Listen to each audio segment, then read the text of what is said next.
या 3 हेल्दी फूड्समुळे तुमचं कोलेस्ट्रॉल जे आहे ते कमी नाही होते.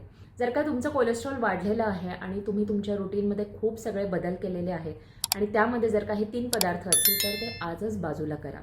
सगळ्यात पहिल्यांदा आम्ही बघतो की बरेच लोक जेव्हा त्यांचं कोलेस्ट्रॉल किंवा शुगर लेवल वाढतात ते त्यांच्या रुटीनमध्ये मल्टीग्रेन ब्रेड किंवा डायजेस्टिव्ह बिस्किट्स ॲड करतात.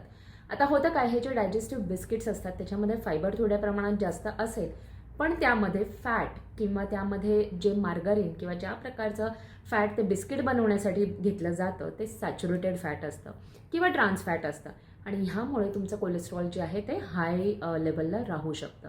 दुसरी चूक बरेचसे लोक करतात ते म्हणजे त्यांच्या रुटीनमध्ये फायबरच्या नावाखालती रोल्ड ओट किंवा ब्रेकफास्ट सिरियल्स ॲड करतात.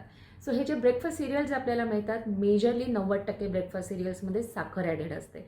सो प्लीज नेक्स्ट टाईम तुम्ही जेव्हा केव्हा ब्रेकफास्ट सिरियल्स घ्याल तर ती विदाऊट शुगर आहे किंवा विदाऊट ॲडेड शुगर आहे ना ह्याची खात्री करून घ्या. बेसिकली साखरेमुळे कोलेस्ट्रॉल डायरेक्टली वाढत नाही पण इनडायरेक्टली वाढतं.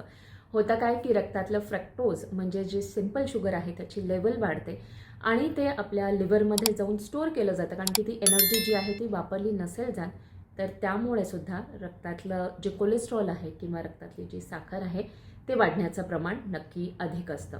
तिसरी गोष्ट जी तुमच्या रक्तातलं कोलेस्ट्रॉल वाढवू शकते ते म्हणजे एक्सेस प्रमाणामध्ये कुकिंग ऑइल.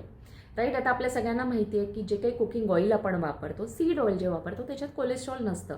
पण जर का तुमचं रोजच्या कुकिंगमध्ये 3 चमच्यांहून अधिक तेल वापरलं जात असेल तर त्यामुळे तुमचं कोलेस्ट्रॉल वाढतं.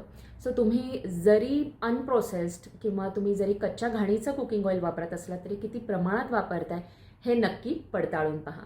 सो तुमच्या घरामध्ये फॅमिलीमध्ये ज्यांचं कोणाचं कोलेस्ट्रॉल वाढलेलं आहे आणि ते प्रयत्न करत आहेत हे कोलेस्ट्रॉल नियंत्रणात ठेवण्यासाठी त्यांच्याबरोबर या टिप्स आजच शेअर करा. धन्यवाद.